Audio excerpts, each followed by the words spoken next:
There is a place where the Willow River curves gently through the valley, creating a perfect horseshoe bend that catches the afternoon light just so. The water moves slowly here, unhurried, as if it has learned the secret that there is nowhere it needs to be except exactly where it is. Along the bank, smooth stones rest half submerged, worn round by 1,000 years of patient water, and willow trees dip their long fingers into the current, swaying with a rhythm older than memory. At this bend in the river stands a house. It is not a grand house, not the kind you would see in magazines or admire from the road. It is a simple craftsman cottage built of river stone and weathered cedar, with a wide front porch that wraps around 2 sides and a roof of moss-touched shingles that blend into the landscape as if the house grew there naturally, like the willows themselves. The stone for its walls came from this very riverbank, carried up the slope one by one, and the cedar was milled from trees that once stood where the garden now grows. The house has stood here for nearly a century, built by hands that understood the land, that knew how to listen to the way the wind moves through the valley and where the sun travels across the sky in every season. Those hands belong to a man named Samuel Hartley, a furniture maker who came west seeking nothing more than quiet and a place to work. He built the house with windows facing south and east to catch the morning light, with deep eaves to shade the porch in summer, and with a stone fireplace large enough to warm every room when the valley fog settled in during the cold months. Samuel lived here for 40 years, creating tables and chairs and cabinets in his workshop beside the house. And when his time came, he passed the house to his daughter, who passed it to her son, who eventually sold it to a young couple from the city who needed, more than anything, to remember how to breathe. But that is not our story tonight. Tonight, our story begins with someone new arriving at the river house, someone who has driven for hours along winding roads, through towns with single stoplights, and past farms where horses stand perfectly still in fields, their heads lowered to the grass. Someone who is tired in a way that sleep cannot fix, tired in the bones and in the heart, who is looking for something they cannot name, but will know when they find it. Her name is Margaret, though everyone calls her Maggie, and she is 47 years old, which feels both too young and too old for the changes happening in her life. 3 months ago, her marriage ended quietly, not with arguments or anger, but with the gentle acknowledgement that 2 people had become strangers sharing a house. 2 months ago, her daughter left for college across the country, and the absence of her presence made the house echo with a loneliness Maggie had never known. 1 month ago, she realized she had been holding her breath for years, trying to be small enough, quiet enough, good enough, and that she could not remember the last time she had truly exhaled. So she did what people do when they need to find themselves again. She got in her car and drove.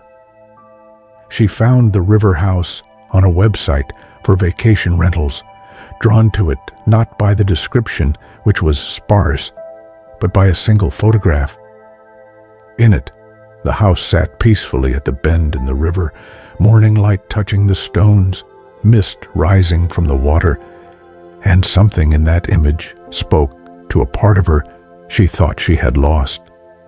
The part that used to wake early to watch sunrises, that used to sit perfectly still and listen to the world, that knew how to be alone without being lonely.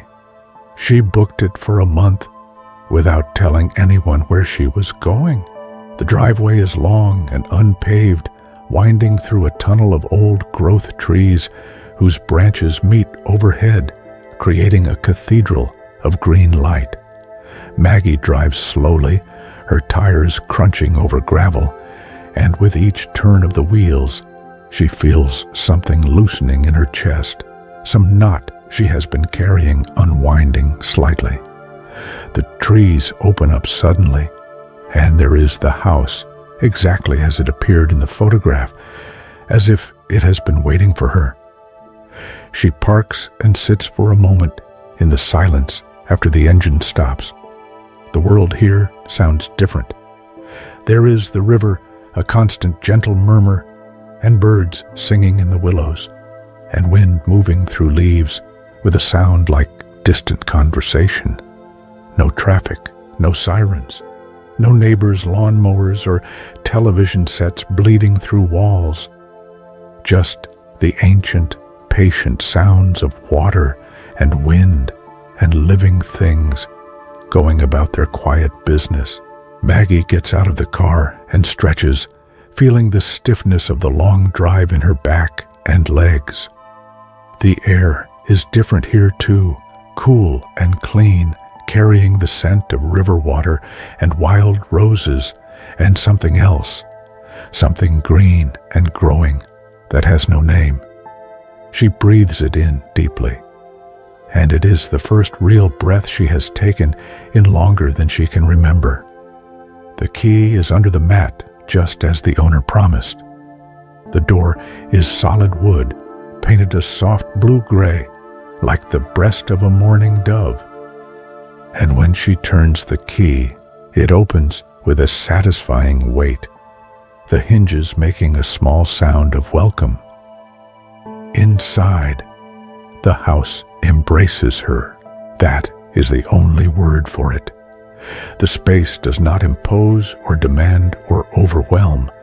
It simply welcomes, with warm wood floors worn smooth by generations of footsteps, with plaster walls the color of cream, with windows that frame the river like living paintings. The furniture is simple and well made, pieces that have lived in this house for decades, that know their place and their purpose. A sofa covered in faded linen faces the stone fireplace.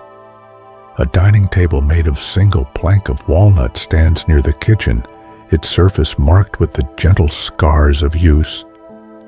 Bookshelves line one wall, filled with volumes whose spines are sun-faded and familiar. Maggie walks through slowly, touching things lightly with her fingertips.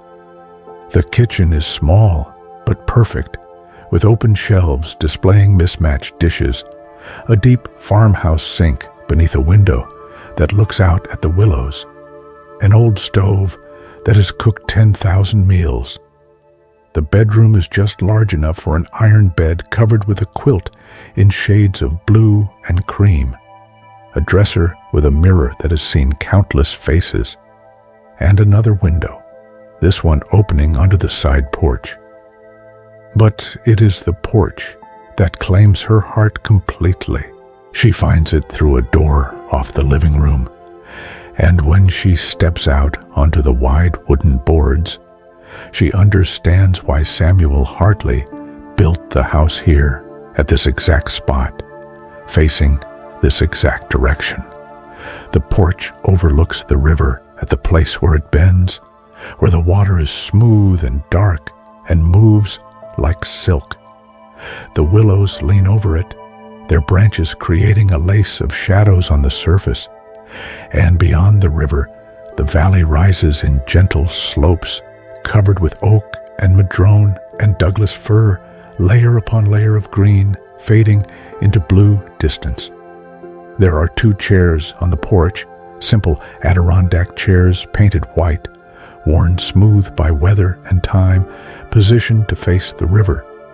Between them is a small table, and on the table, someone has left a mason jar filled with wildflowers, still fresh, their stems in clean water.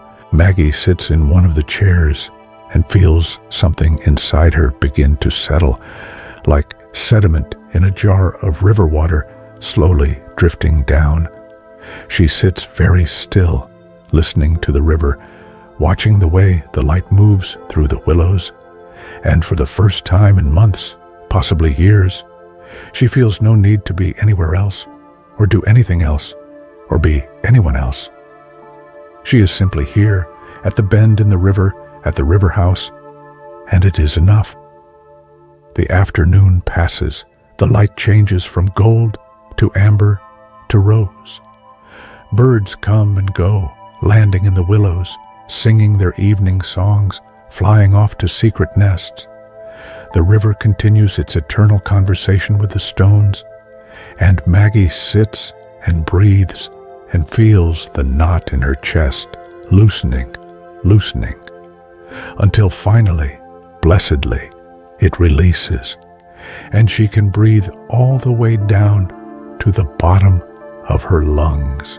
When the first stars appear, faint and tentative in the darkening sky, she goes inside and makes simple dinner from the provisions she brought: bread and cheese and apples, a cup of tea. She eats at the walnut table, and the food tastes better than anything she has eaten in months, maybe because she is actually tasting it, actually present for the act of nourishment, instead of eating absently while thinking of 100 other things. After dinner, she returns to the porch with a blanket wrapped around her shoulders. The night is cool, but not cold, and the river is a ribbon of silver in the starlight.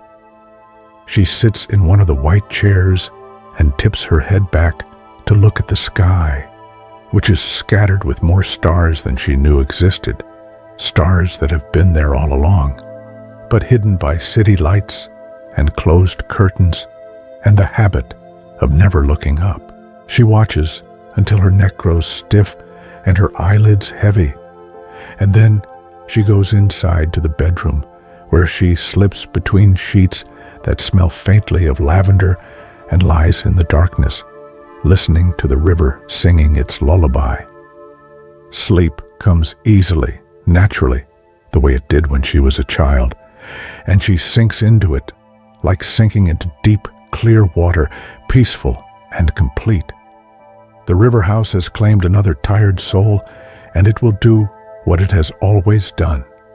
It will hold her and heal her and help her remember who she is. Maggie wakes to light, filtering through white curtains, soft and diffused, the kind of light that suggests early morning but makes no demands. She lies still for a long moment, listening. No alarm clock, no traffic, no urgent sense that she should already be somewhere else, doing something else.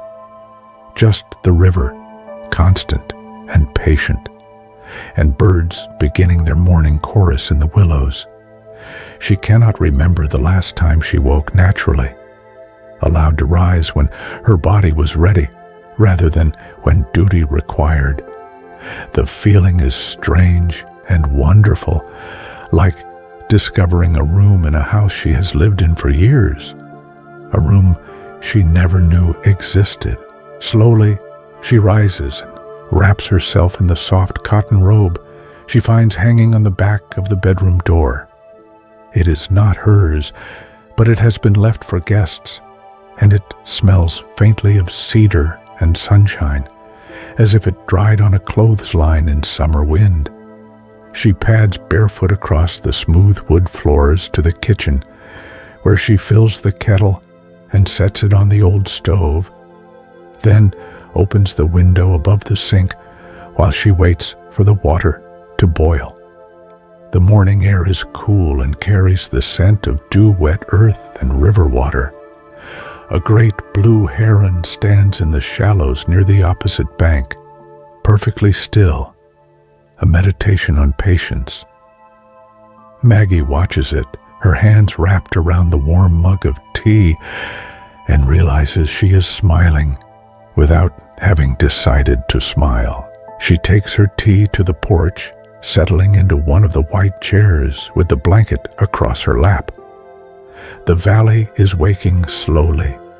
Mist rises from the river in soft veils, catching the early light and transforming it into something ethereal, something that belongs more to dreams than to the waking world. As she watches, the heron suddenly strikes, its head darting down with startling speed, and comes up with a small fish, silver bright in its beak. It swallows, ruffles its wings, and returns to stillness. Time moves differently here, Maggie realizes. Not slower exactly, but more visible, more felt. She can sense the morning unfolding in layers, each moment distinct and complete, not rushing toward the next, but existing fully in itself.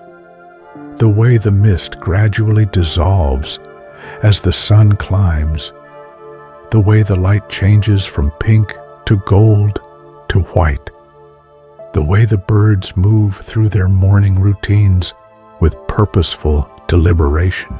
She has brought work with her, of course, a laptop, files, the accumulated weight of responsibilities that seemed impossible to escape. She is a graphic designer who works from home, and the plan was to continue working here, just in a more peaceful setting. But looking at the computer bag sitting by the door where she left it yesterday, she feels no pull toward it.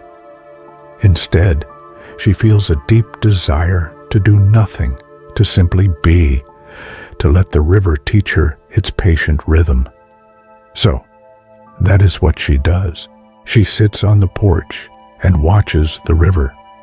She walks along its bank, following a narrow path that winds through the willows, stopping to examine interesting stones and bird feathers and the small, intricate flowers that grow in the shade. She discovers a place where the water eddies into a shallow pool, clear as glass, where she can see fish darting between the rocks. She finds a fallen log smoothed by water and time, and she sits on it with her feet in the river, feeling the current push gently against her ankles. The cold is sharp and clean, and it makes her feel intensely alive, intensely present. She watches the water flow past her feet, thousands of gallons of river moving on its ancient journey from mountains to sea, and she thinks about how the water does not worry about its destination. It simply flows, trusting the shape of the land, finding its way around obstacles, patient with the journey. When she returns to the house, she realizes hours have passed, though it feels like minutes. Her stomach reminds her she has not eaten, and she makes a simple lunch of soup and bread, eating on the porch again because she cannot bear to be away from the river. The sun is warm now, and she tips her face up to it, feeling it on her eyelids and cheeks and forehead, feeling something in her chest opening like a flower toward light. In the afternoon, she explores the house more thoroughly. She opens drawers and cabinets, not prying, but learning, understanding the geography of this temporary home. In the living room bookshelf, she finds old novels, poetry collections, field guides to birds and wildflowers and trees. There are books about river ecology, about the history of the valley, about fly fishing and edible plants and the constellations. Someone has curated this collection with care, choosing books that invite quiet contemplation, books that deepen rather than distract. She pulls out a slim volume of Mary Oliver's poetry and returns to the porch, where she reads slowly, letting each poem settle before moving to the next. The words seem to resonate with something in the landscape, as if the poet wrote them here at this river, though Maggie knows she did not. But there is truth that is universal, And Mary Oliver knew how to pay attention, how to see the sacred in the ordinary. And her words are a mirror for what Maggie is beginning to see all around her. As evening approaches, she decides to make a proper dinner. The kitchen, she discovers, contains all the essentials: good knives, heavy pans, a collection of spices. In the refrigerator, the owner has left eggs from local chickens, butter, and a note about the farm stand a few miles up the road. Maggie realizes she passed it on the way in without noticing, but she makes a mental note to visit tomorrow. Tonight, she makes eggs scrambled with herbs she finds growing in pots on the kitchen windowsill: basil, chives, parsley. The simple act of cooking, really cooking, and paying attention rather than rushing through it as she has done for years, brings unexpected pleasure. She tears the herbs with her hands, breathing in their fragrance. She watches the butter foam in the pan. She scrambles the eggs slowly, gently, and they come out soft and creamy, better than any eggs she remembers eating. She eats dinner at the walnut table as the light fades, and afterward, she washes the dishes by hand, looking out the window at the willows turning to silhouettes against the darkening sky. There is a dishwasher, but she chooses not to use it. There is something meditative about the warm water and soap, the simple, repetitive motion, the clean dishes stacked in the wooden rack. When full dark falls, she lights the oil lamps she has found on the mantel, choosing their soft light over electric bulbs. The house glows gently, and she curls up on the linen sofa with the Mary Oliver book, reading by lamplight while the river sings outside and the night deepens around the house. She reads, "Tell me, what is it you plan to do with your one wild and precious life?" And sitting there in the lamplight, listening to the river, she realizes she has spent so long doing what she should do, what others expected, what seemed safe and responsible and right, that she has forgotten to ask herself what she wants to do. The question feels dangerous and thrilling, like standing at the edge of deep water, uncertain whether to dive. But she has time now, a month of river mornings and quiet evenings, a month to listen to herself as carefully as she is learning to listen to the river, a month to remember who she was before she learned to be small and quiet and good. When her eyelids grow heavy, she closes the book and extinguishes the lamps, then makes her way to the bedroom. She opens the window before climbing into bed, wanting to fall asleep to the sound of the river. The night air is cool on her face, and the darkness is complete and comforting, like being held in gentle hands. As she drifts towards sleep, she thinks about the rhythm of water, how it never stops but never hurries, how it shapes the landscape through patience and persistence, how it knows the secret of being exactly what it is without apology or doubt. Tomorrow, she thinks, she will try to move through the day like water, not rushing, not forcing, just flowing. And then she is asleep, breathing slowly, peacefully, while the river continues its ancient conversation with the stones, and the willows stand guard in the darkness, and the stars wheel overhead in their eternal dance. The next morning arrives with fog so thick that when Maggie steps onto the porch, she cannot see the river, cannot see the willows, cannot see beyond the edge of the weathered boards beneath her feet. The world has become a soft white cocoon, muffling sound, erasing distance. She stands with her mug of tea, feeling as if she has woken inside a cloud, But instead of making her feel closed in, the fog creates a sense of intimacy with the immediate world. Every drop of water on the porch rail is visible, perfect, jewel-like. A spider web strung between two posts has caught the mist and transformed into a necklace of tiny pearls. She can hear the river more clearly than ever, its voice rising through the white stillness.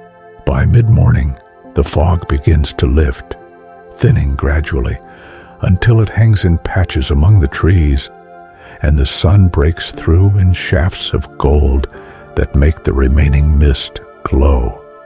Maggie decides this is a good morning to venture out, to find the farm stand mentioned in the note left by the house's owner.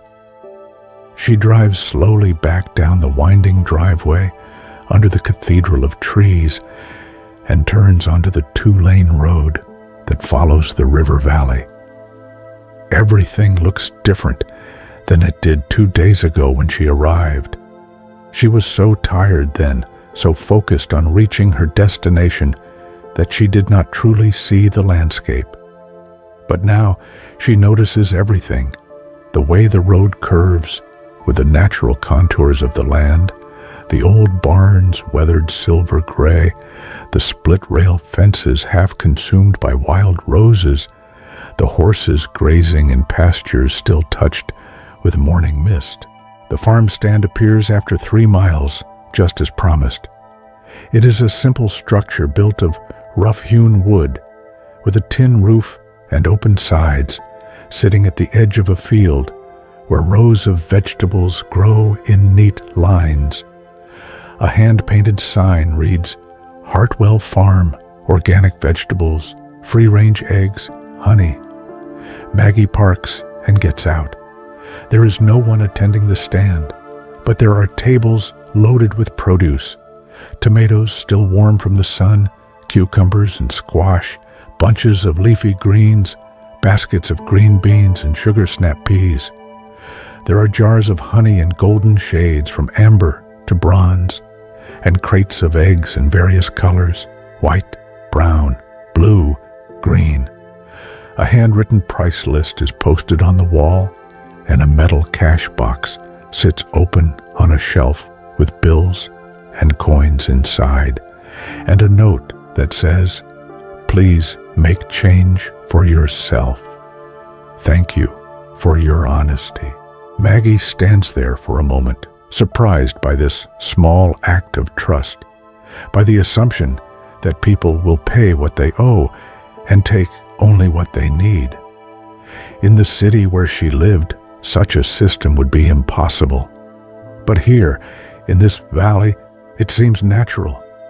She is examining the tomatoes, trying to choose between the many varieties, when she hears footsteps and turns to see a woman approaching from the field. She's perhaps 60, wearing overalls and a wide-brimmed hat, her hands dirt-stained, her face brown from the sun and creased with smile lines. There is something immediately warm about her, something that puts Maggie at ease. "Morning," the woman says, pulling off her work gloves. "You must be staying at the river house." Maggie smiles, unsure how the woman knows this. "I am. How did you guess?" "Small valley," the woman says, her eyes crinkling with amusement. "News travels.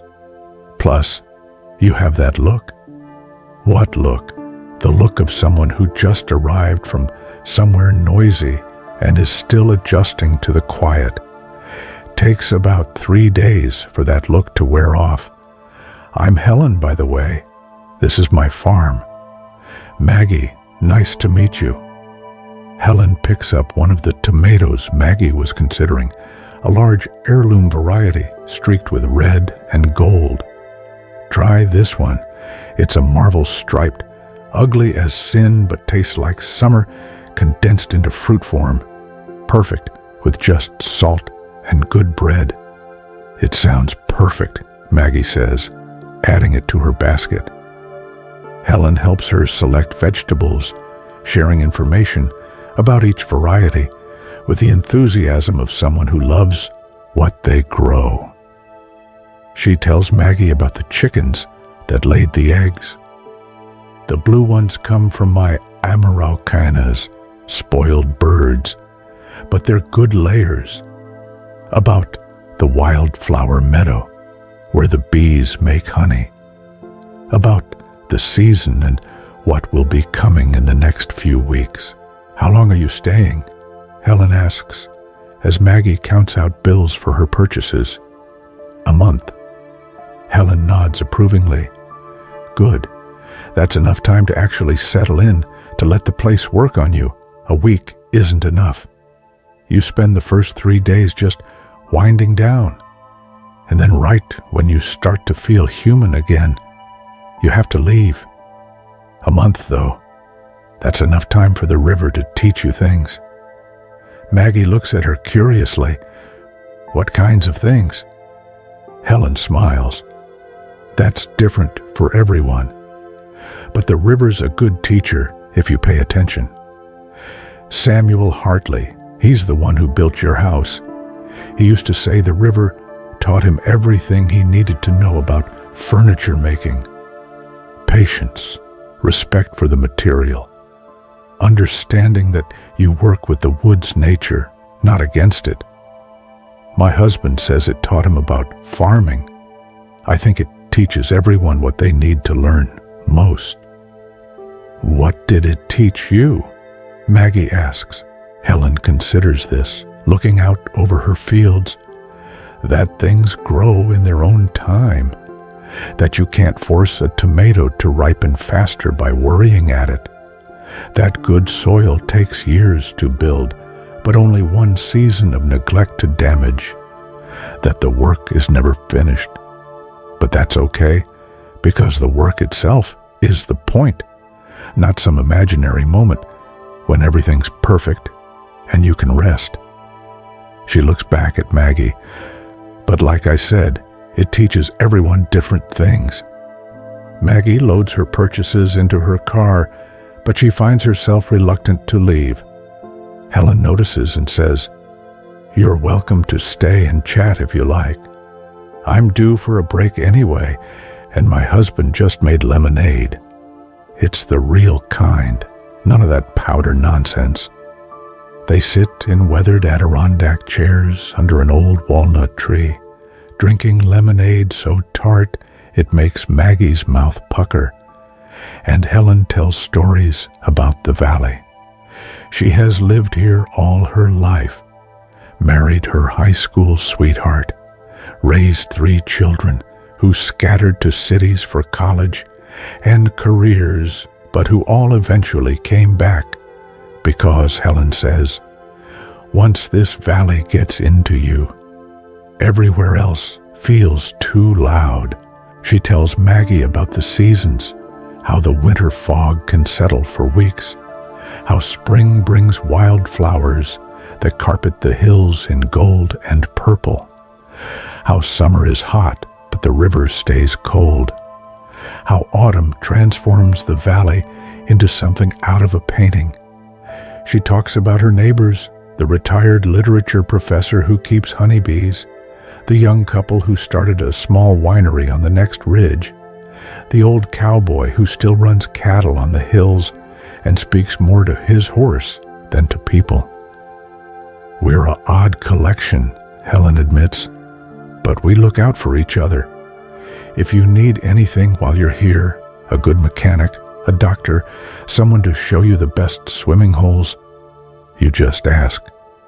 When Maggie finally says goodbye and drives back to the river house, she feels like she has been given a gift, though she is not quite sure what it is. Connection, maybe, or permission to belong, even temporarily, to this place and its quiet community. She spends the afternoon preparing the vegetables Helen helped her choose. She makes a salad of the marble-striped tomato, sliced thick and sprinkled with flaky salt and torn basil. She sautés the green beans with garlic. She boils new potatoes and tosses them with butter and dill. The meal is simple, but deeply satisfying, each vegetable tasting intensely of itself, the way food does when it is grown with care in good soil and eaten soon after harvest. After lunch, she takes a book to the porch, a field guide to local birds, and spends the afternoon learning to identify the species that visit the river. She sees the great blue heron again, and also a kingfisher that sits on a branch overhanging the water, watching for fish. There are swallows swooping low over the water's surface, catching insects. A pair of wood ducks paddling in the shallows, the male's plumage iridescent in the afternoon light. She learns that paying attention is its own kind of meditation, that the longer she watches, the more she sees, and the more she sees, the more connected she feels to this place and its rhythms. As evening falls, she sits in one of the white chairs and thinks about what Helen said, about the river teaching people what they need to learn. She wonders what the river might teach her, how to flow around obstacles instead of battering against them, how to be patient with the journey, how to trust that she is exactly where she needs to be. Or maybe something else entirely, something she has not thought of yet, something she will only understand when she is ready to learn it. The stars come out, and she wraps herself in the blanket and watches them until her neck grows stiff and her body calls for sleep. Inside, she brushes her teeth and washes her face and climbs into bed, and the river's lullaby carries her down into dreams where she is water, flowing endlessly, peacefully, toward some vast and welcoming sea. On the fourth morning, Maggie wakes before dawn, pulled from sleep by something she cannot name. She lies in the darkness, listening. The river murmurs outside her window. An owl calls from somewhere in the distance, its voice deep and questioning. And beneath these sounds she realizes is something else. Silence. Not the absence of sound, but a quality of quiet so profound that it has its own presence, its own texture and weight. In the city where she lived, there was never true silence. Even in the deepest part of night, there was the hum of electricity, the distant whine of highways, the ambient noise of millions of people living compressed lives in compressed spaces. But here, the silence is vast and alive, and she can feel it pressing gently against her skin, inviting her to listen more carefully. She rises and wraps herself in the robe, then carries a blanket to the porch. The world before dawn is neither night nor day, but something in between, a liminal time when the usual rules do not apply. The stars are still visible, but fading, and the eastern sky is beginning to pale, though the sun has not yet shown itself. The river is a dark ribbon, and the willows are black silhouettes against the slowly lightening sky. Maggie settles into one of the white chairs and wraps the blanket around herself. The air is cold enough that her breath makes small clouds, but she does not mind. She sits very still and watches the world wake up. It happens slowly, in layers. First, the sky shifts from black to deep blue to lighter blue, the stars disappearing one by one. Then the birds begin, tentatively at first, a single robin testing its voice, then another answering, then a sparrow joining in, and soon the dawn chorus is building, dozens of voices weaving together in a symphony that seems both ancient and spontaneous, rehearsed by instinct, but performed with joy. The sky turns pink, then gold, and suddenly the sun breaks over the eastern ridge, and everything changes. The river catches fire with reflected light. The willows transform from black to green in an instant. dew on the grass becomes a field of diamonds, and Maggie sits in the middle of this daily miracle, this thing that has happened every morning since the beginning of time and will continue happening long after she is gone. And she feels simultaneously insignificant and essential, small and part of something infinitely large. This is what the silence was calling her to witness. She stays on the porch as the morning unfolds, not reading or thinking or planning, just being present. She watches a spider repair its web, moving with methodical precision. She observes a squirrel gathering acorns, its cheeks comically full. She sees the pattern of wind on water, the way it ruffles the surface in sweeping lines that look almost like calligraphy. When her stomach finally insists on breakfast, she goes inside reluctantly, not wanting to break the spell.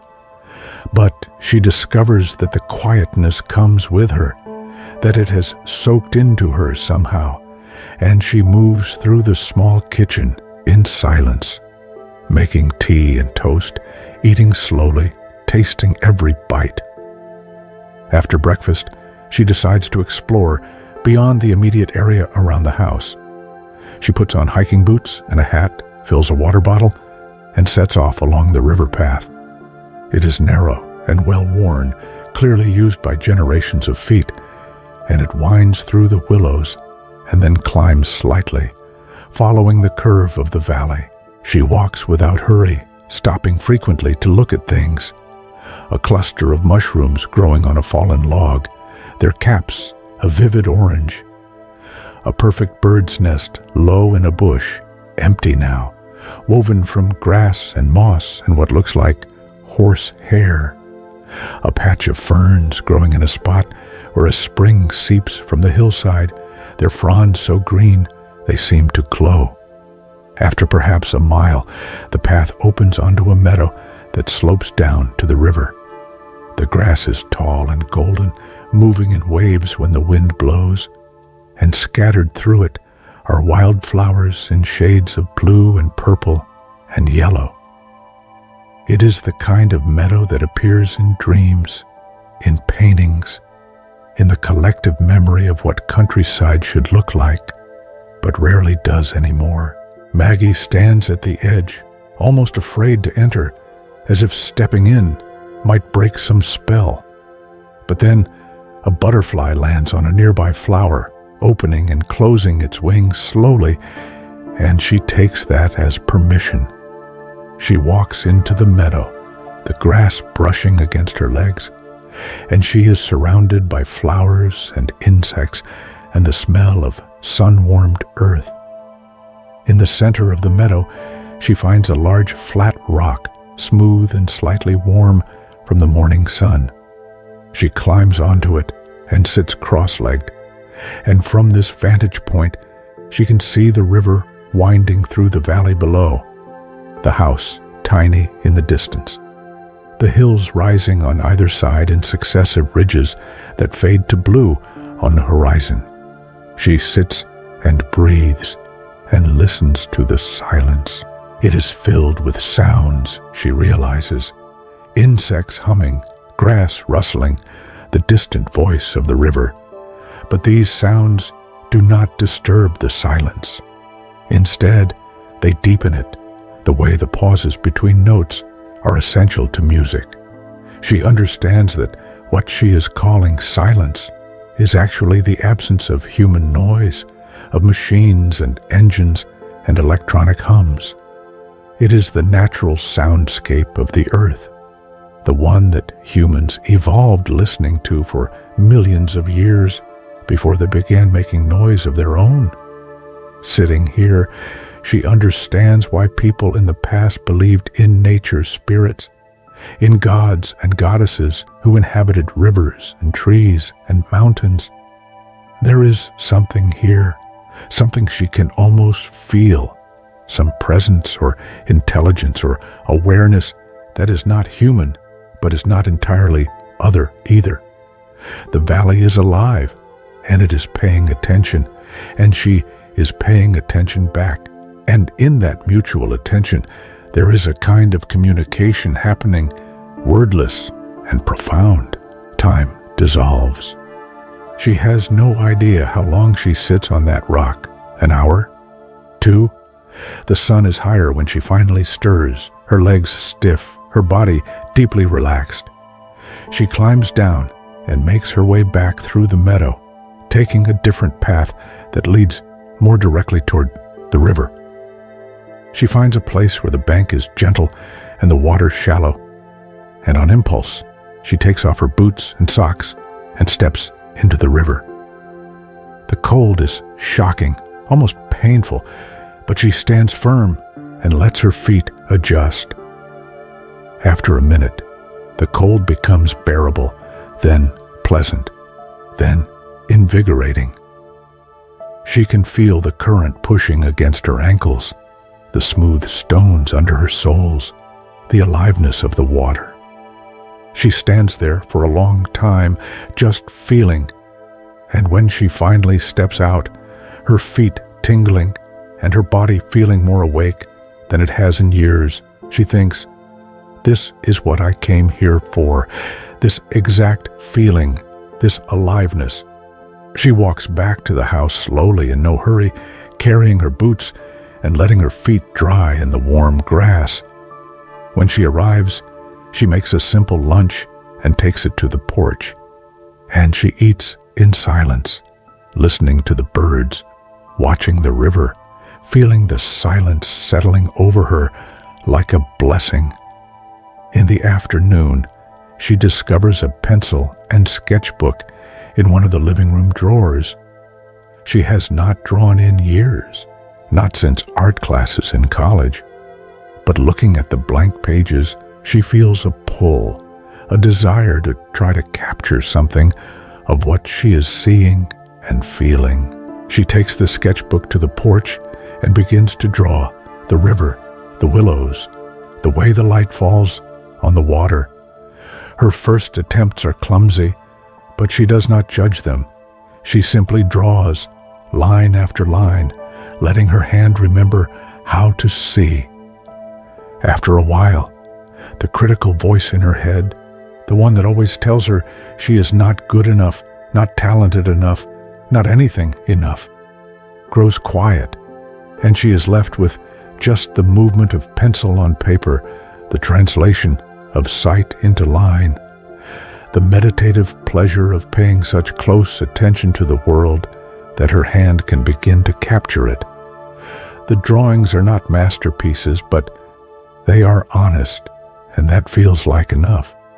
As evening approaches, she makes dinner, pasta with the tomatoes Helen gave her, torn basil, good olive oil, a sprinkle of parmesan, and she eats it slowly on the porch as the light fades and the first bats come out, swooping through the air in erratic flight patterns, hunting insects invisible to her eyes. The silence of the day has changed her somehow. She feels quieter inside, less cluttered, as if by sitting in that meadow, by listening to the earth's voice, she has remembered how to hear her own voice beneath all the noise she has been carrying.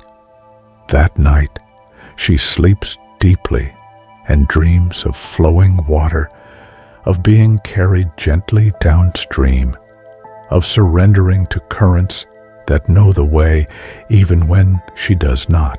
On the 5th day, Maggie wakes to the sound of rain.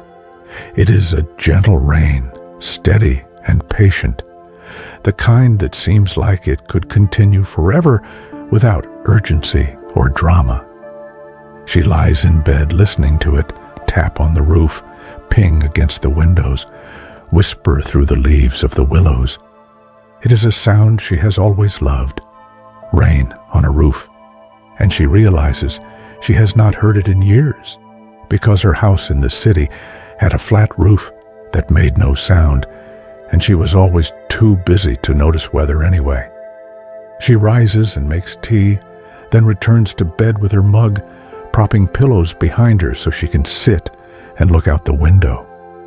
The world is gray and silver, softened by rain, the river slightly higher and moving faster, the willows bending under the weight of water on their leaves.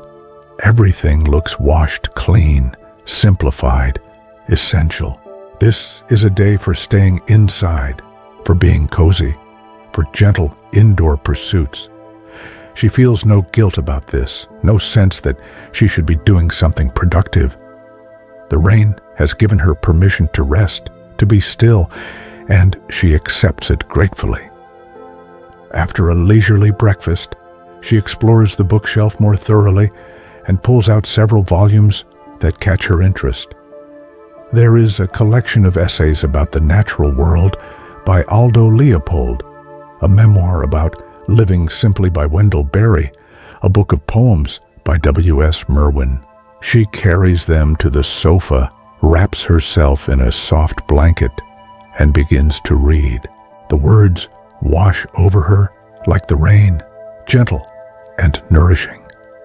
These writers understand something about the relationship between humans and the land, about what is lost when that relationship breaks, about what is possible when it is restored. They write about paying attention, about the long work of learning to see, about the humility required to recognize that humans are not separate from nature, but part of it, dependent on it, responsible to it. She reads for hours, pausing frequently to look out the window at the rain, to listen to its rhythm, to let the ideas settle. Between chapters, she makes more tea. She stands at the kitchen window watching the river. She moves through the house slowly, touching things, feeling held by the solid walls and the sound of rain on the roof. In the early afternoon, she finds herself thinking about her daughter, Emma, missing her, but in a way that feels clean and honest rather than desperate.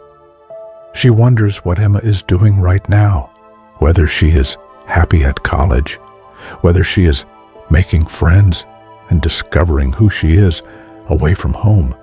Maggie realizes that in trying to be a good mother, she has perhaps held on too tightly, worried too much, made her own anxiety Emma's problem to manage. She thinks about her marriage too, about how it ended not with betrayal or cruelty, but with a slow, sad drifting apart. How she and David became roommates instead of partners. How they stopped really seeing each other. How they filled the emptiness with busyness and small talk and polite accommodation, until one day they both admitted that they were lonely in each other's presence. These memories do not hurt the way she expected them to. The rain seems to have softened them, washed away some of their sharp edges. She can look at them now with something like compassion for herself and for David and for Emma caught between them. They did their best. It was not enough, or it was not right, but they tried, and maybe that counts for something. She makes soup for lunch, improvising with the vegetables from Helen's farm, onions, carrots, potatoes, some of the greens.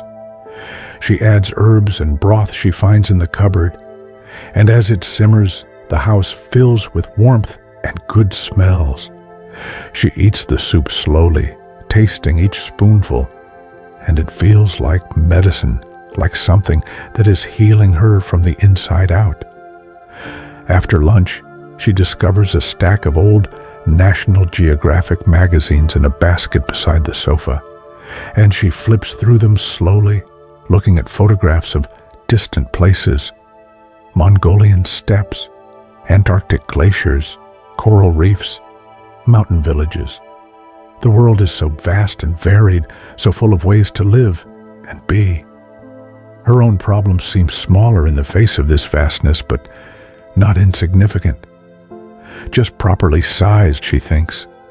Important to her, but not the center of the universe.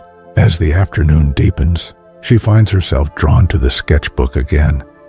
She turns to a fresh page and begins to draw not what she sees outside, but what she remembers. Her daughter's face, the way Emma looked at 3 years old, all chubby cheeks and wild curls and absolute trust. Her mother's hands, elegant and always moving. The old dog she had as a child, a mutt named Biscuit, who followed her everywhere. The drawings are imperfect, but they are hers, and making them feels like a way of honoring these people and creatures who have shaped her life. She draws until her hand cramps and the light begins to fade. And then she closes the sketchbook and sits quietly, feeling something like gratitude rise in her chest. The rain continues into evening, and she makes a simple dinner of scrambled eggs and toast, eating at the table while watching the rain run down the windows in silver rivulets.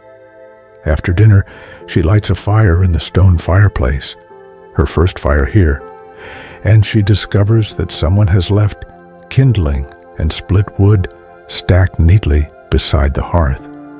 The fire catches easily and burns with a pleasant crackling sound, and the warmth spreads through the room. She turns off all the electric lights and sits on the sofa with just the firelight, watching the flames dance and shift. Fire is another thing she has not experienced in years, she realizes. In the city, it was all central heating and thermostats, efficient but soulless. But fire is alive. It breathes. It transforms wood into warmth and light.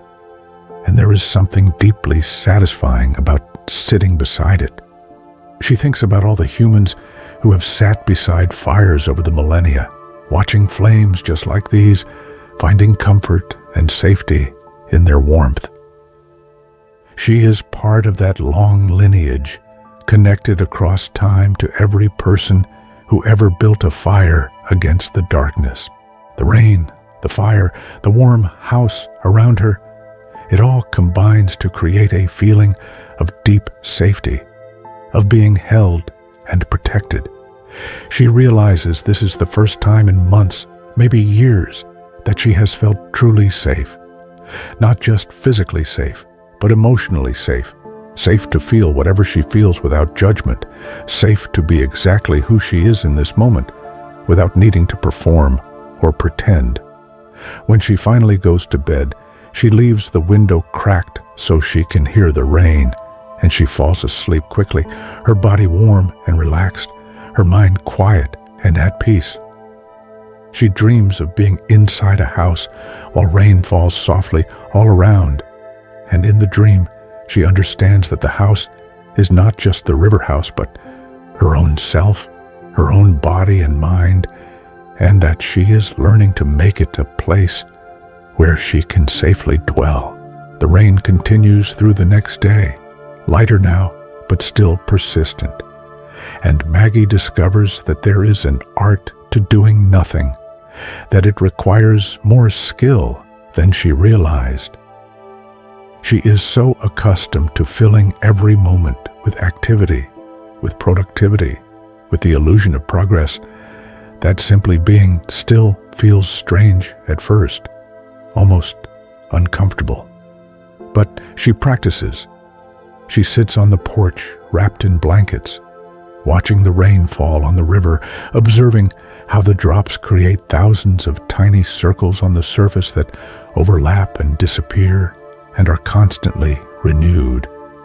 She watches for an hour, maybe more, and does not get bored. Instead, she finds herself falling into a kind of trance, a meditative state where time stops mattering and there is only the present moment, infinitely deep, infinitely rich.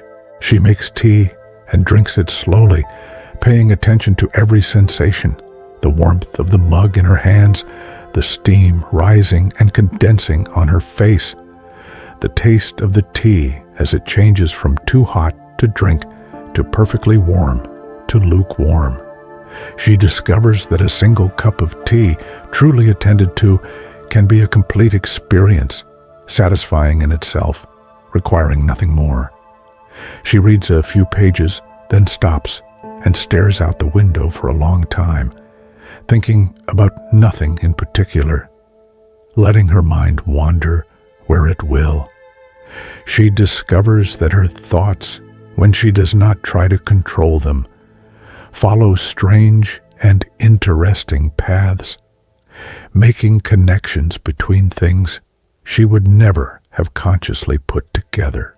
She takes a long bath in the clawfoot tub, adding herbs from the garden that she hangs from the faucet so the hot water runs through them, releasing their scent.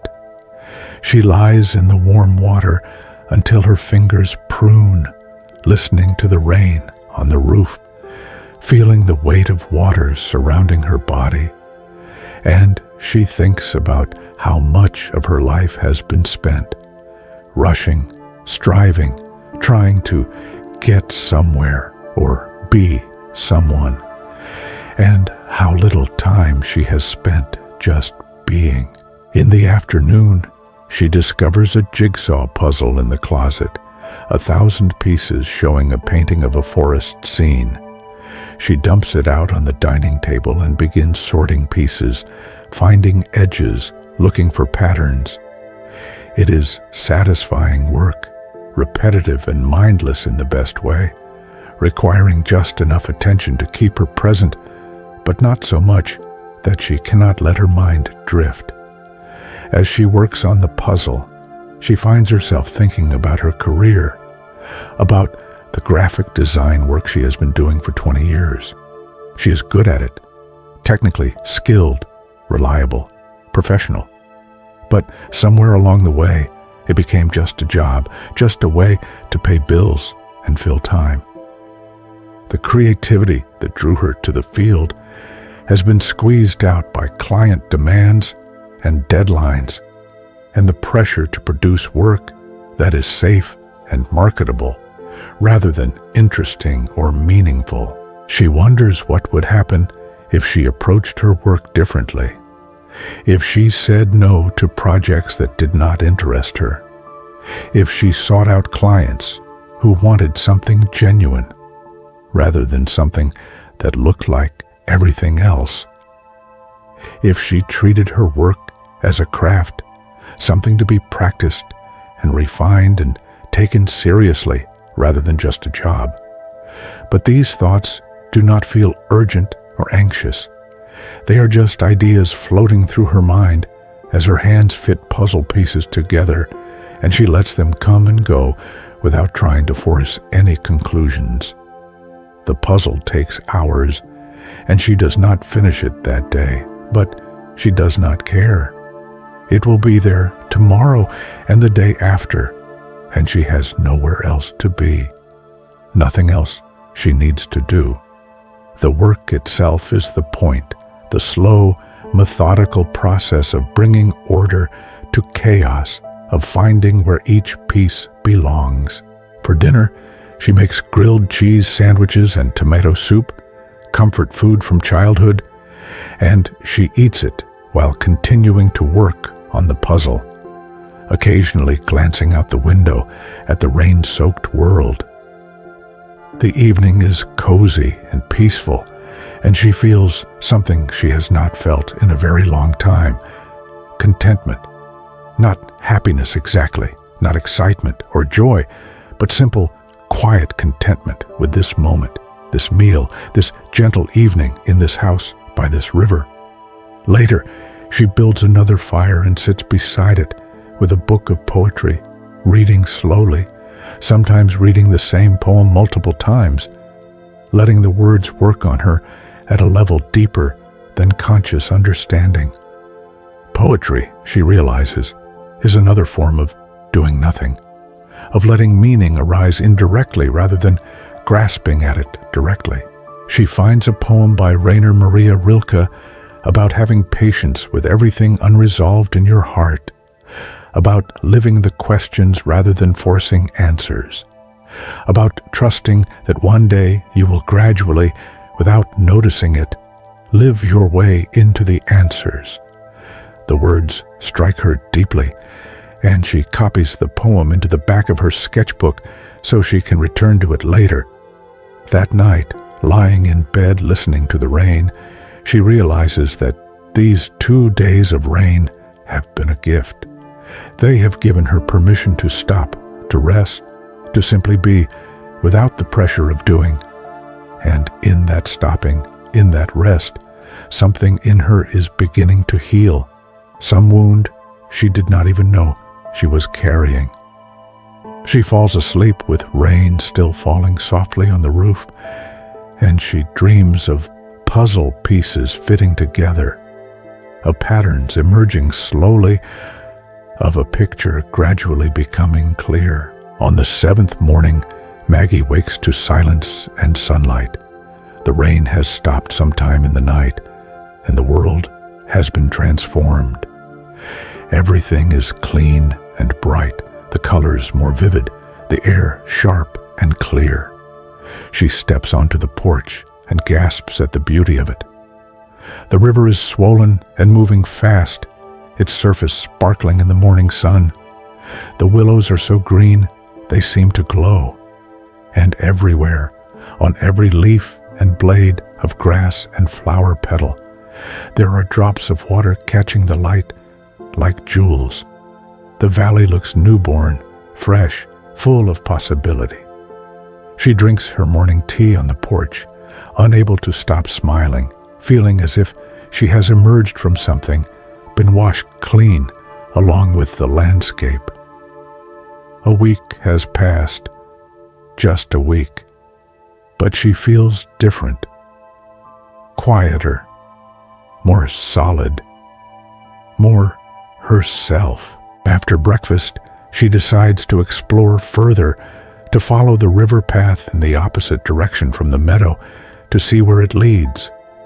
She packs a small bag with water and an apple, puts on her boots, and sets off. The path follows the river downstream, winding through groves of oak and bay laurel, past fallen logs covered with moss and mushrooms, through patches of ferns still dripping with rain. The air smells intensely of earth and green growing things, and the birdsong is exuberant, celebrating the return of the sun. After about a mile, the path opens onto a wider area where the river has carved out a deep pool beneath a small cliff. The water here is dark and still, reflecting the trees and sky like a mirror. It is clearly a swimming hole, and someone has tied a rope swing from a sturdy oak branch that extends over the water. Maggie stands at the edge, looking at the pool. The water is probably still cold from the rain, she thinks. But looking at it, so clear and inviting, she feels a sudden strong desire to swim, to immerse herself completely, to experience the river not just by looking at it or listening to it, but by becoming part of it. She looks around. The place is completely secluded, surrounded by trees, private. She could swim naked if she wanted to, she realizes. When was the last time she swam naked? High school? College? A lifetime ago, back when she was not yet self-conscious about her body, before she learned to judge every inch of herself as not quite good enough. She makes a decision quickly, before she can talk herself out of it. She strips off her clothes, hanging them on a branch, and stands for a moment at the water's edge, naked in the sunlight. Her body is 47 years old, marked by time and gravity and the business of living. It has carried a child, weathered illness, held grief and joy. It is not perfect, but it is hers. And standing here in the warm sun, with the cool air on her skin, she feels a sudden rush of affection for it, for all it has done and endured. She walks into the water. The cold is shocking, breath-stealing, and she gasps and laughs at the same time. But she keeps walking until the water is waist deep, and then she dives forward, immersing herself completely. The cold envelops her, and for a moment her heart seems to stop, and then it starts again, beating strongly, and she surfaces gasping and laughing and feeling more alive than she has felt in years. She swims across the pool and back, her muscles warming with the movement, her body adjusting to the temperature. The water slides over her skin like silk, and she feels weightless, suspended, held by the river in a kind of embrace. She floats on her back, looking up at the sky through the branches, feeling the current move beneath her, gentle but insistent. This, she thinks, this is what it feels like to be fully present in my body, fully alive, fully here. She swims until her lips start to feel numb, and then she climbs out onto a flat rock in the sun and lies there, letting the warmth dry her skin. She feels like a seal or an otter, some creature perfectly at home in both water and air. She feels wild and free and completely herself. When she is dry, she dresses slowly, reluctantly, her body still tingling from the cold water. She sits beside the pool for a long time, eating her apple, watching dragonflies skim the surface, feeling profoundly grateful for this moment, this body, this life. On the walk back to the house, she feels lighter, as if the swim washed away some weight she's been carrying. She finds herself humming something she's not done in months, and the sound surprises her, makes her smile. Back at the house, she makes lunch and eats it on the porch. And then she returns to the puzzle, working on it contentedly through the afternoon. She finds the satisfaction of fitting pieces together to be deeply soothing, and she works steadily, not rushing, just enjoying the process. By evening, the puzzle is 2/3 complete, and she can see the full image beginning to emerge. A forest path in autumn, leaves falling, golden light filtering through the trees. It is beautiful, and she realizes it reminds her of the path she has been walking here by the river, the path that has led her to the meadow and the swimming hole, and, in a deeper sense, back to herself. She makes a simple dinner of soup and bread, and as she eats, she realizes she has been here a full week and has not once turned on the television, checked social media, or felt the urge to fill the silence with noise. She has been living simply, quietly, paying attention, and it has been enough, more than enough. That night, she lights candles instead of electric lights and sits in their gentle glow, writing in a journal she found in one of the drawers. She writes about the week, about the river and the rain and the swimming hole, about Helen at the farm stand and the silence of the meadow and the way the puzzle pieces fit together. She writes without editing herself, letting the words flow like the river. And she discovers that writing, like drawing, is another way of paying attention, another way of making sense of experience. When she finally goes to bed, she feels complete, full, satisfied in a way that has nothing to do with achievement or productivity, and everything to do with simply being alive, being present, being herself. She falls asleep quickly and sleeps deeply, without dreams, the sleep of someone who has swum in cold water and lain in warm sun and done exactly what she needed to do. On the 8th morning, Maggie decides to explore the workshop she has noticed beside the house. She has been curious about it since she arrived, but somehow has not felt ready to investigate until now.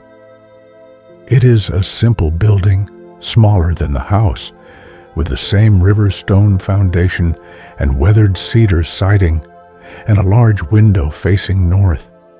The door is unlocked, and when she pushes it open, the smell hits her first, sawdust and linseed oil and old wood, a scent that is both sharp and comforting. Sunlight streams through the window, illuminating dust motes that dance in the air. The workshop is neat and organized, tools hanging on walls, a solid workbench running along one side, shelves holding pieces of wood in various sizes and shapes. This was Samuel Hartley's workshop, she realizes. The place where he made the furniture that still fills the house, where he spent his days working with his hands, transforming trees into tables and chairs and cabinets. She can almost feel his presence here, can imagine him standing at the bench, measuring and cutting and sanding, patient and focused, listening to the wood tell him what it wanted to become. There is a stool at the workbench, and she sits on it, running her hands over the scarred surface. Generations of work have left their marks here, saw cuts and hammer dents, and stains from various finishes.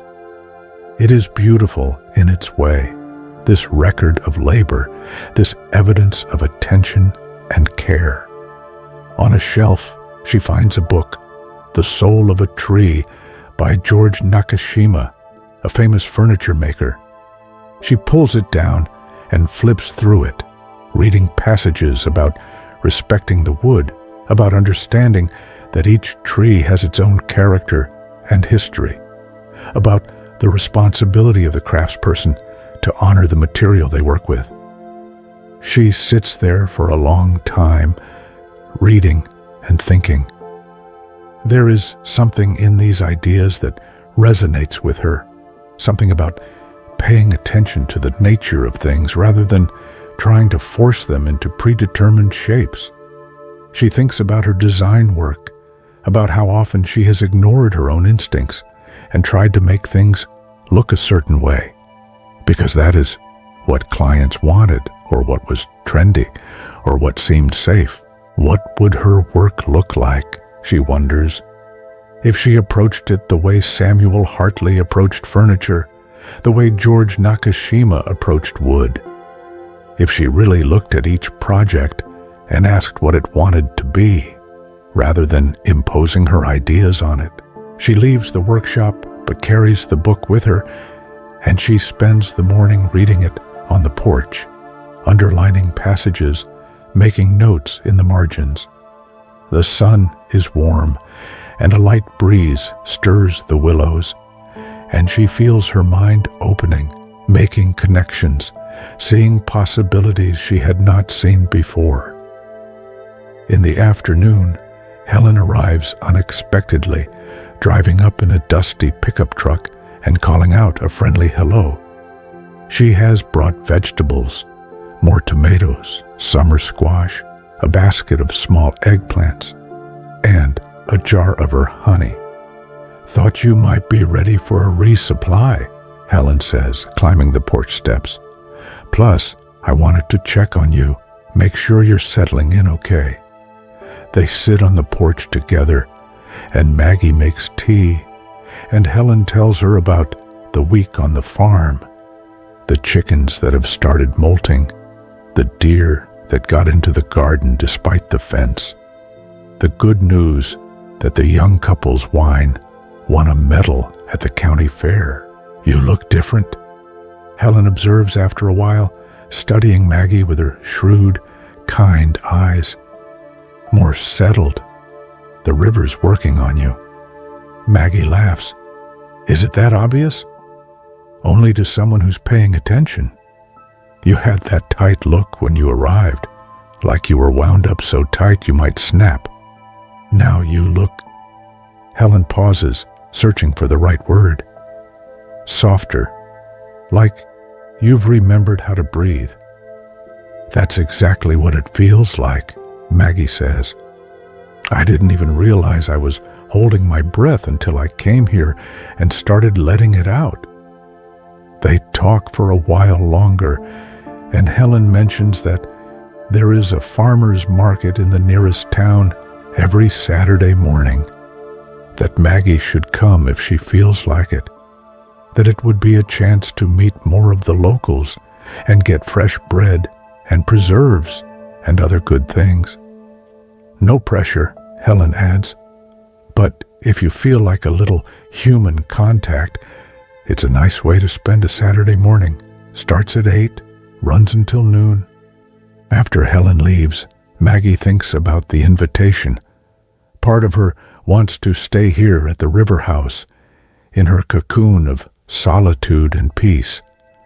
But another part recognizes that she cannot hide forever, that at some point she will need to rejoin the world, and maybe the farmer's market is a good, gentle way to practice, to test her wings, to see if she can maintain this new sense of herself even in the presence of other people.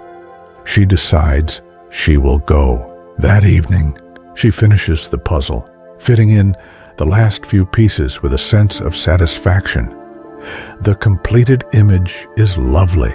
The forest path, the golden light, the sense of peace and possibility. She stands back and looks at it for a long time, thinking about how the chaos of scattered pieces has been transformed into a coherent whole, how patience and attention have revealed the hidden picture. It feels like a metaphor for her own life, for what is happening to her here. The pieces were always there, but they were scattered, disconnected. Now they are beginning to fit together, and she is starting to see the picture of who she is, who she has always been beneath all the roles and expectations and fears. She takes a photograph of the completed puzzle with her phone, her first use of the device in days, and then carefully takes it apart, putting the pieces back in the box for the next guest who will stay here and need the gentle, meditative work of reassembly.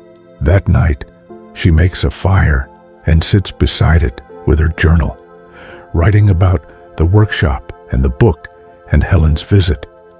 She writes about the puzzle and what it represents, about how things that seem broken or chaotic can be transformed into wholeness through patience and attention. She writes until the fire burns low and her hand grows tired, and then she closes the journal and sits quietly, watching the embers glow, feeling profoundly grateful for this time, this place, this opportunity to remember herself. When she goes to bed, she leaves the window open wide, and she falls asleep to the sound of the river and the rustle of willows and the occasional call of an owl somewhere in the darkness. And she dreams of building something beautiful with her own hands, something that honors the nature of the material and the vision of the maker, something that will last long after she is gone. Saturday morning arrives clear and bright, and Maggie drives into town with her windows down, enjoying the feel of the wind in her hair and the scent of the valley, grass and wildflowers, and the faint, dusty smell of unpaved roads. She has dressed simply in jeans and a cotton shirt, her hair pulled back, no makeup, and she feels comfortable in her skin in a way she has not felt in years. The town is small, the kind of place that has a single main street with diagonal parking and buildings that date back 100 years or more. There is a hardware store with a wooden porch and a hitching post that probably once tied horses. A diner with a neon sign saying "Open" and red vinyl stools visible through the window. A feed store, a post office, a library that looks like it was once someone's house. Everything is weathered and unpretentious and real. The farmer's market is set up in a parking lot behind the library, a collection of booths and tables shaded by pop-up tents and umbrellas. There are maybe 20 vendors, and already there is a good crowd of people moving between the stalls, carrying baskets and reusable bags, stopping to talk and laugh and examine produce. Maggie parks and walks slowly into the market, feeling slightly shy, slightly uncertain. But the atmosphere is welcoming, and people nod and smile at her, even though she is clearly a stranger, and she begins to relax. She wanders between the booths, admiring the abundance. Tables piled with vegetables and fruits, jars of honey and jam and pickles, bunches of flowers, fresh eggs in every color, loaves of bread so fragrant they make her mouth water. There is goat cheese and handmade soap and hand-thrown pottery. Everything is beautiful in its simplicity, shaped by skilled hands, grown in good soil, made with care. She stops at a bread booth and buys a loaf of sourdough still warm from the oven, and the woman who sells it to her, middle-aged, flour-dusted, smiling, gives her a small sample of bread spread with butter and honey. And the taste is so good, it almost makes Maggie cry. When was the last time she tasted bread this good? When was the last time she tasted anything this good? At another booth, she finds jars of preserves made from wild berries, blackberry, huckleberry, elderberry. And the elderly man selling them tells her stories about where he picks the berries, secret places in the hills that his father showed him 60 years ago. His hands are gnarled and stained purple from berries, and his eyes are bright with the pleasure of doing work he loves. She buys a jar of blackberry preserves and one of huckleberry, and she knows already how she will eat them. On that warm sourdough bread, on a porch, watching the river, tasting summer concentrated into sweetness. As she is paying for the preserves, someone calls her name, and she turns to see Helen waving from across the market. Beside Helen is a tall man with silver hair and a weathered face, wearing overalls and boots. Maggie makes her way over, and Helen introduces him as her husband, Robert. "So, you're the one staying at the river house," Robert says, shaking her hand. His grip is strong, and his smile is warm. "Fine place. My grandfather knew Samuel Hartley, used to help him mill lumber. Good man, Samuel. Built things to last." They chat for a few minutes, and then Helen introduces her to other people. The literature professor who keeps bees, offering Maggie a sample of honey from a spoon. It tastes like flowers and sunshine and something ineffable. The young couple from the winery, both of them sun-browned and happy, insisting she try their new rosé, crisp and dry and perfect. The old cowboy, taciturn but kind, who nods at her and says simply, "River House is good for the soul." Everyone seems to know about the river house, and everyone has a story or a memory connected to it. Someone's grandmother stayed there after her husband died and said it saved her life. Someone else's uncle lived there for a summer and wrote a book of poems. A woman stayed there when she was trying to decide whether to leave her career and start a farm, and the river helped her see clearly what she needed to do. The house has a reputation, Maggie realizes. It is known as a place of healing, of transformation, of finding yourself again. People are sent there or send themselves there when they need to remember who they are. And apparently, it works. The river works on people, Helen said, and clearly she is not the only one who believes this. Maggie spends over an hour at the market, talking to people, tasting things, buying vegetables and flowers, and a small handmade bowl that she falls in love with. Everyone is friendly without being intrusive, welcoming without being overwhelming. She feels herself expanding slightly, becoming more social, discovering that she can be herself with these strangers, that the quietness she has found at the river house does not disappear in the presence of others, but becomes a kind of groundedness, a calm center she can carry with her. When she finally returns to her car, her bags full of market treasures, she feels happy and full and connected. The solitude of the river house is necessary and healing, but this too is necessary. This reminder that she is part of a human community, that connection and belonging are possible, that she does not have to choose between being herself and being with others. She drives back to the river house with a lighter heart, and when she arrives, she spreads her purchases on the kitchen counter and admires them. The bread and preserves, the vegetables still earth-scented, the flowers she bought, dahlias in shades of orange and pink. She arranges the flowers in a mason jar and puts them on the dining table, and they transform the room, adding color and life and celebration.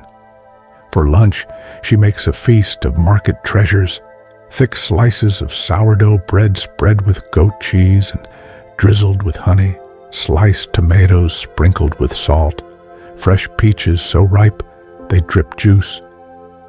She eats on the porch, savoring every bite, feeling wealthy beyond measure. In the afternoon, she takes her new bowl, ceramic, glazed in shades of blue that remind her of the river, and walks down to the water's edge. She fills the bowl with river water and carries it carefully back to the porch, where she sets it in the sunlight. The water catches the light and glows, and she sits and looks at it, this simple, beautiful thing, and feels a sense of rightness, of alignment, of being exactly where she is meant to be. She spends the rest of the day reading and sketching and watching the river, and as evening falls, she makes a simple dinner and eats it as the light fades and the first stars appear. The day has been full and good, a balance of solitude and connection, of inner work and outer engagement, and she feels satisfied and complete. That night, she writes in her journal about the market, about the people she met and the stories they told, about the sense of community she felt. She writes about how healing is not just an individual process, but a communal one, how we need both, time alone to remember ourselves and time with others to remember we are not alone. When she climbs into bed, she feels deeply at peace, and she falls asleep quickly, dreaming of bread rising and berries ripening and hands shaping clay, dreams of abundance and generosity, and work done with love. The days begin to blend together now, not in a monotonous way, but in a rhythm that feels natural and right. Maggie stops counting days, stops marking time in the usual way, and instead begins to know time by the quality of light, by the rhythm of the river, by the subtle shifts in the season. She is in what she thinks of as the long middle of her stay, past the initial adjustment, not yet facing the departure. This is the heart of the time, the deep work, the real transformation. She settles into a gentle routine that is flexible enough to allow for spontaneity, but structured enough to provide a sense of anchoring. She wakes early, usually with the dawn, and begins each day with tea on the porch, watching the morning arrive. She has become intimate with the dawn in a way she never has before, knowing how it changes slightly each day, how the angle of light shifts, how different birds sing at different times. She can predict the weather now by reading the sky, by feeling the wind, by observing the behavior of animals. After her morning contemplation, she makes breakfast and eats slowly, then spends the middle part of the morning doing some kind of gentle physical work. She weeds the garden she has discovered behind the house, a small plot overgrown but still containing herbs and a few persistent vegetables. She finds satisfaction in pulling weeds, in clearing space, in helping good things grow. The work makes her sweat and uses muscles she forgot she had, and afterward, she feels pleasantly tired, connected to her body in a healthy way. Some mornings she walks to the meadow, to the swimming hole, or along new paths she discovers that wind through the hills. She walks slowly, stopping often, paying attention. She has learned the names of trees and birds and wildflowers, and being able to name things makes her feel more connected to them, as if they have become friends rather than strangers. She swims almost every afternoon now, having conquered her initial shyness about swimming naked. The cold shock of the water has become something she craves, a way of waking up completely, of feeling absolutely alive. She floats on her back and watches clouds drift by, feeling held by the water, trusting it to carry her. In the afternoons, she works on creative projects. She draws in her sketchbook, getting better gradually, learning to see the way artists see, in terms of shape and shadow and line, rather than in terms of labels and preconceptions. She has started sketching people from memory, her daughter, her mother, David, old friends, and through drawing them, she finds herself understanding them better, forgiving them more completely, including herself in that forgiveness. She has also begun to experiment with her design work again, but differently now. She takes on small personal projects, creating posters for imaginary events, designing book covers for books that do not exist, making things just for the pleasure of making them, without worrying about whether they are marketable or practical. The work feels playful and free, and she remembers why she wanted to be a designer in the first place, not to make money or impress people, but to create beautiful things that communicate something true. She cooks dinner slowly, treating it as a meditation rather than a chore, and she eats on the porch as evening falls, watching the light change and the bats emerge and the first stars appear. After dinner, she reads or writes or simply sits, and some evenings she builds a fire and watches the flames, and everything feels peaceful and complete. But the long middle is not all peace and contentment. There are difficult days too, days when old griefs resurface, when she feels lonely, when she questions what she is doing here and whether anything is really changing. On these days, the river's patience feels like a reproach rather than a comfort, and she struggles against the slowness, wanting everything to be resolved now, wanting to know what comes next, wanting certainty and clarity and answers. On one of these difficult days, she walks to Helen's farm, needing human company, needing to talk to someone. She finds Helen in the greenhouse transplanting seedlings, and Helen takes one look at her face and nods, as if she has been expecting this. "Rough day?" Helen asks, not stopping her work, but making space for Maggie to sit on an upturned crate. "I don't know what I'm doing," Maggie says, and she is surprised to feel tears starting. "I've been here almost 3 weeks, and I still don't know what comes next.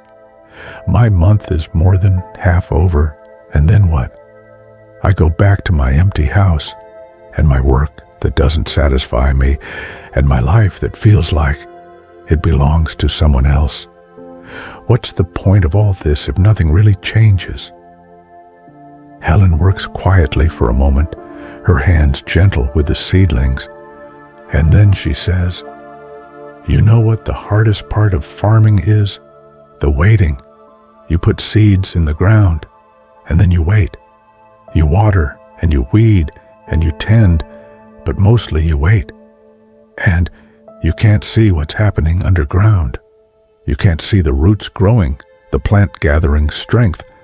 You just have to trust that the work is happening even when you can't see it." She looks up at Maggie then, her eyes kind. "You're in the waiting time. You've planted something new in yourself, but it's still underground. You can't see it yet, but it's growing. The mistake people make is thinking that 3 weeks or a month or even a year is enough time for real transformation. Real change takes time. It takes patience. It takes trust." "But how do I know it's real?" Maggie asks. "How do I know I'm not just on vacation from my life, and when I go back, everything will snap back to the way it was?" "You don't know," Helen says simply. "That's the hard part. You don't get certainty. You just get the next step, and then the next one after that. But I'll tell you what I see. I see someone who's learning to breathe again, someone who's remembering how to be still, someone who's starting to trust herself. That's not nothing. That's everything."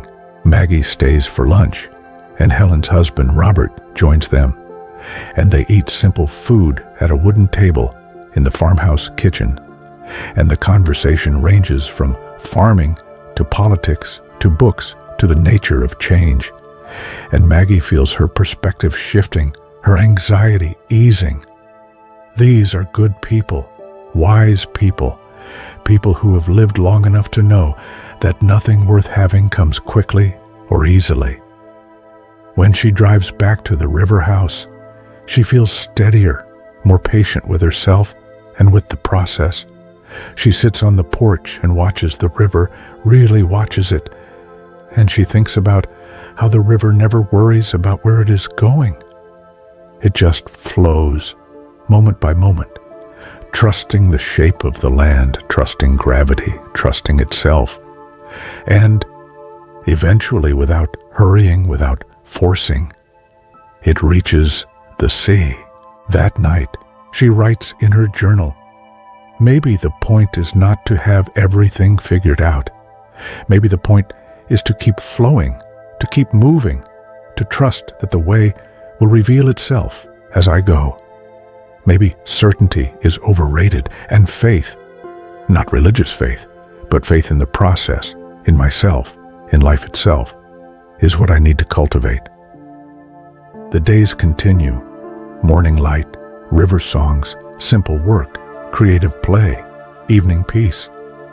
The long middle stretches on, and Maggie begins to understand that this is not a pause in her life, but her life itself, that there is no destination she is trying to reach, only this eternal present moment where everything is happening, where she is becoming who she has always been meant to be. In the 4th week, small miracles begin to appear. The first happens on a morning walk. Maggie is following a path through the oak forest when she sees something move in the dappled shade ahead. She freezes, and a doe steps into view, followed by 2 spotted fawns. They have not seen her yet, and she stands perfectly still, barely breathing, watching as they move through the forest, the fawns wobbling on their long legs, the doe pausing frequently to look and listen and scent the air. They pass within 10 feet of her, so close she can see the texture of the doe's fur, the liquid darkness of her eyes, the delicate perfection of the fawn's spots. And then they are gone, melting back into the forest as quietly as they appeared. And Maggie stands there with tears running down her face, overwhelmed by the gift of witnessing this, of being trusted enough by the wild world to be allowed into this intimate moment. The second miracle is artistic.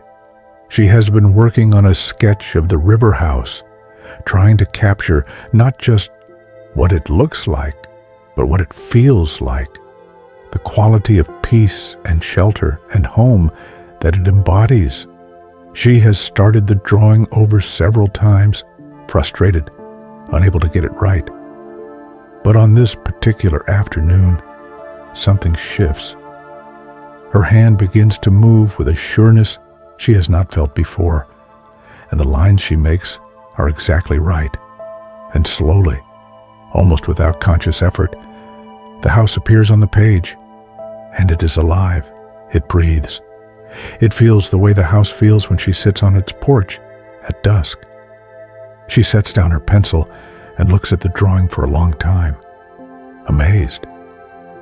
She has made something true, not perfect, not professional, but true. And that feels more important than any technical skill. The third miracle is a conversation with her daughter. Emma calls one evening, and usually their conversations are brief and slightly awkward, both of them trying too hard, neither quite sure how to talk to the other now that Emma is away at college and becoming her own person. But tonight, something is different. Emma sounds tired, and when Maggie asks if she is okay, Emma admits that she is struggling, feeling overwhelmed, questioning whether she chose the right major, the right school, the right path. And instead of trying to fix it, instead of offering advice or reassurance or solutions, Maggie just listens. She listens deeply, giving Emma space to talk, to think out loud, to feel what she is feeling without judgment. And after a while, Emma says, "Thanks, Mom. I don't need you to fix this. I just needed to say it out loud to someone who loves me." "I do love you," Maggie says, "so much, and I trust you to figure this out. You're stronger and wiser than you think." After they hang up, Maggie sits on the porch in the darkness, feeling closer to her daughter than she has in years. Something has shifted between them. Some old pattern of anxiety and control has released, and there is space now for a new kind of relationship to grow, one based on trust and respect rather than fear and obligation. The fourth miracle is internal. She wakes one morning and realizes that the knot in her chest, the one she has carried for so long she forgot it was there, is gone, completely gone. She can breathe all the way down to the bottom of her lungs, and there is no resistance, no tightness, no fear, just breath flowing in and out, easy and natural. She lies in bed, breathing, marveling at this. When did it dissolve? How did she not notice? But then she understands that healing happens quietly, gradually, beneath the surface of awareness. You do not feel it happening. You just wake up one day and realize you are different. That something that hurt no longer hurts. That something that was heavy has become light. The fifth miracle happens at the swimming hole. She swims out to the center of the pool and floats on her back, looking up at the sky through the branches, and she feels the river holding her, and she understands with sudden clarity that she is held, that she has always been held, that the universe itself is conspiring to support her, to carry her, to love her, not in some abstract spiritual way, but concretely, physically, in this very moment, with this cold water beneath her and this warm sun on her face. She begins to cry, but they are tears of relief, of gratitude, of homecoming. She has spent so much of her life feeling like she had to hold everything together herself, like she was responsible for everyone else's happiness, like if she let go, everything would fall apart. But lying here in the river, held by water and light and the patient earth, she understands that she can let go, that it is safe to let go, that letting go is not falling, but flying. She swims to shore and sits on the flat rock in the sun, and she feels different, lighter, more spacious inside. Something has broken open, and grace has flooded in, and she will never be quite the same. That evening, she sits on the porch and watches the sunset, and the sky puts on a show, layers of color from gold to orange to pink to purple, clouds lit from below, the whole western sky on fire. She watches until the last light fades and the stars begin to appear, and she feels full of wonder and gratitude. These small miracles, she realizes, are not random. They are what happens when you slow down enough to pay attention, when you create space in your life for grace to enter, when you stop forcing and start allowing. The miracles were always there.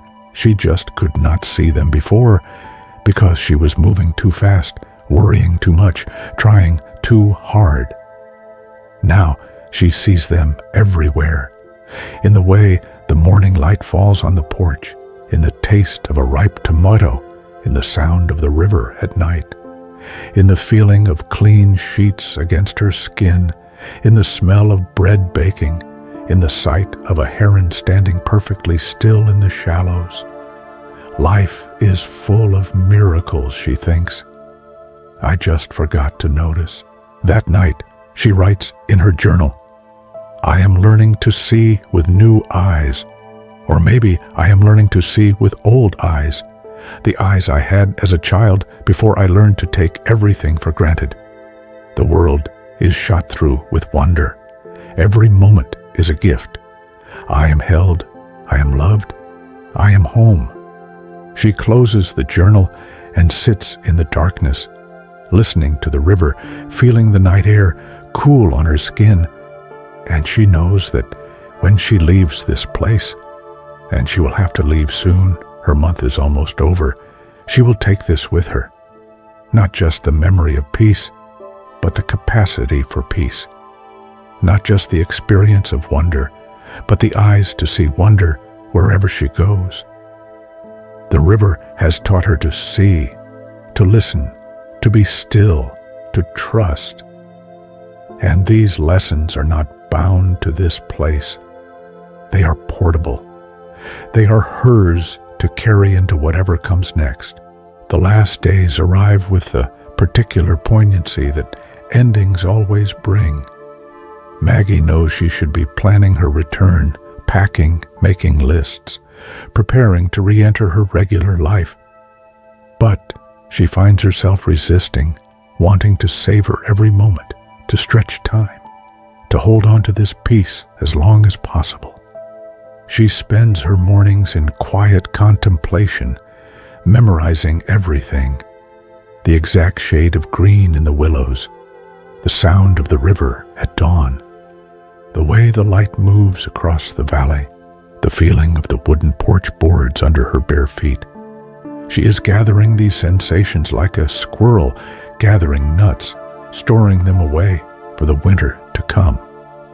But she also knows that she cannot stay forever, that this has been a retreat, a sabbatical, a time out of time, and that real life is waiting for her. The question is, what will real life look like now? Who is she returning as? On her second to last day, she drives into town and finds a coffee shop with Wi-Fi, and she spends the afternoon dealing with practical matters. She checks her email for the first time in weeks and finds dozens of messages, most of them unimportant, some requiring responses. She replies to the important ones, and she notices that her tone is different now, clearer, more confident, less apologetic. She sends an email to several of her regular clients, letting them know that she will be unavailable for the next month as she reconfigures her business. She does not explain why or what she is doing. She just states it as fact. And instead of feeling anxious about their reactions, she feels calm. If they need her, they will wait. If they do not, that is okay too. She is not desperate for their approval or their business anymore. She sends another email to a small nonprofit she has admired for years, offering her design services pro bono for a project she thinks would be meaningful. She does not know if they will respond, but she sends it anyway, putting herself out there, risking rejection, choosing meaning over safety. She writes to Emma, not a long email, but a heartfelt one, telling her how proud she is of her, how much she trusts her to navigate this transition in her life, how grateful she is for their conversation. She tells Emma about the river house, about the deer and the swimming hole and the quiet, and she invites her to visit if she ever wants to, if she ever needs a place to think and breathe and remember herself. And finally, hesitantly, she writes to David, not a long message, just a few sentences acknowledging that they both did their best with what they knew at the time, that she holds no anger or resentment, that she wishes him well. She does not send it immediately, but saves it as a draft, wanting to sit with it for a while, to make sure it is true and not just what she thinks she should say. When she finishes with email, she closes her laptop and sits for a moment, feeling the weight of re-engagement with the world. But it does not feel as heavy as she feared. She is still herself, the self she has been cultivating here. The quiet has not disappeared. It has just made room for other things. She drives back to the river house and spends her last evening doing all the things she has come to love. She makes a simple dinner with the last of Helen's vegetables. She eats on the porch as the sun sets. She builds a fire and sits beside it with her journal, writing about the month, trying to capture what has happened to her, what she has learned, who she has become. She writes, I came here broken, though I did not know how broken. I thought I just needed rest, but I needed more than rest. I needed to remember who I am beneath all the roles and expectations. I needed to learn to be still. I needed to understand that I am enough exactly as I am, without doing or achieving or proving anything. She writes, the river taught me patience. The silence taught me to listen. The solitude taught me that I am good company for myself. The swimming hole taught me that my body is a gift. The meadow taught me that beauty is everywhere if you pay attention. Helen taught me that change takes time. The deer taught me that wildness is still possible. And the house itself taught me what home really means, not a place, but a quality of presence, a sense of being at peace exactly where you are. She writes, I am not the same person who arrived here a month ago, but maybe I am more myself than I have been in years. Maybe this is what healing looks like, not becoming someone new, but remembering who you always were. When she can write no more, she closes the journal and sits in the firelight, feeling peaceful and sad and grateful all at once. Tomorrow she will pack her car and drive away, returning to her house in the city, to her work, to the complicated business of living in the world. But she will not return empty-handed. She carries the river in her heart now, its patience and persistence and peace. She carries the willow's gentle flexibility, the meadow's wild beauty, the sky's vast perspective. She goes to bed late, reluctant to sleep through these last hours, but eventually exhaustion claims her. She dreams of the river, of floating on her back and being carried toward the sea. And the dream is not frightening, but peaceful. A surrender to currents that know the way even when she does not. On her last morning, she wakes before dawn and goes to the porch to watch the sunrise one final time. The sky lightens gradually, the birds begin their chorus, the river catches fire with reflected light, and she sits very still, breathing it all in, memorizing this moment. After breakfast, she packs her car slowly, carrying bags and boxes from the house, taking frequent breaks to look at the river, to touch the smooth river stones of the walls, to stand in each room and say goodbye. When everything is loaded, she goes through the house one last time, making sure she has left it clean and ready for the next person who will come here seeking healing.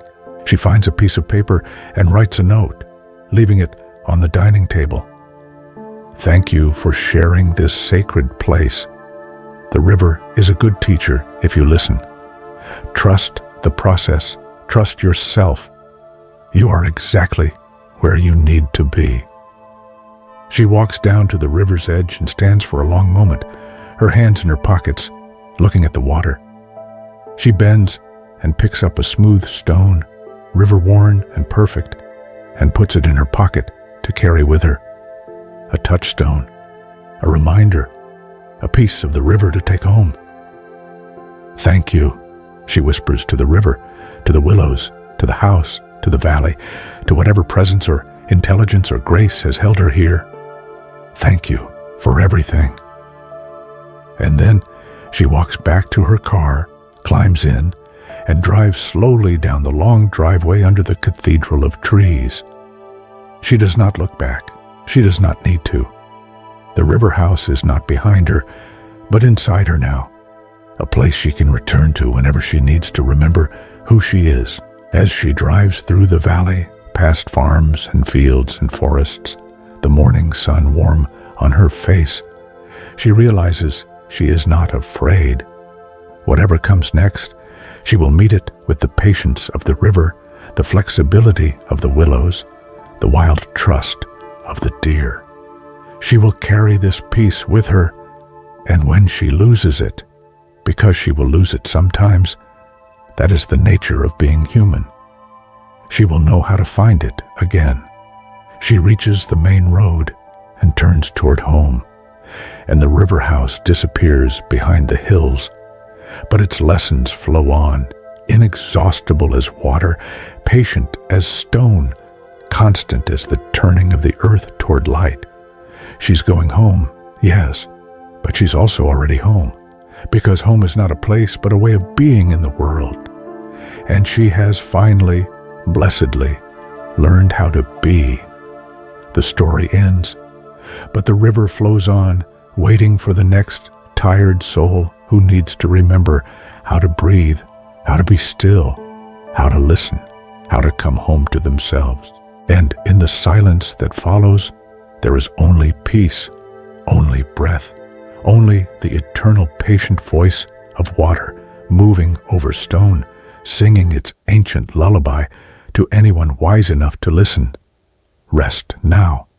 The river will watch over you. You are held. You are safe. You are home.